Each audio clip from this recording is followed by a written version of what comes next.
Guys, bakit lagi nakakasar, ano? Consistent ang LTO. Consistent na consistent. Hindi ko na kaya na musga to. Pakinggan natin to. Pasado ba sa 99 decibel ang muffler mo? Pwede pa rin makumpiska ayon sa LTO. Nagbaba po ng bagong clarification ang LTO tungkol sa aftermarket na muffler. Kahit pasado, maaari pa rin makumpiska kung walang maipakita ang driver na dokumento na Certificate of Road Safety.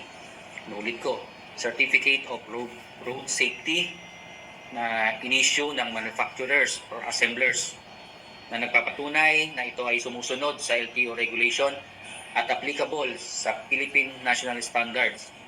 Under LTO Memo Circular Number 2020-2240, ang Private Motor Vehicle Inspection Centers o PMVIC ang required para sa pagsukat ng noise levels na allowable limit na 99 decibels. Kahit pasado ng test 99 decibel ang iyong muffler, makukumpiska pa rin po ito kung wala maipakitang Certificate of Road Safety ang nagmamaneho sa motorsiklo. Imagine yun, di ba? Anong problema ron? Di gusto mo, kundi pasado yung 99, di baba mo. Hindi ko mag-gets yung point, ano? Ngayon, huhuli ka ng mga gumagamit. Ba't di subukang huli yung mga nagbebenta? Diba? Antayin nyo para sa droga, hayaan mo yung mga pusher dyan sa kalye. Pero yung mabumili, hulihin nyo. Hindi ko, guys, hindi dapat, masarap yung may peace of mind tayo, pero pagka ganyan reaction from LTO talaga.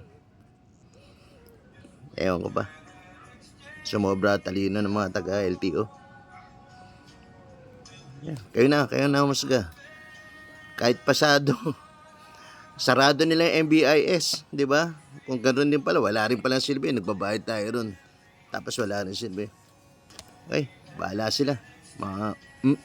Okay, thank you.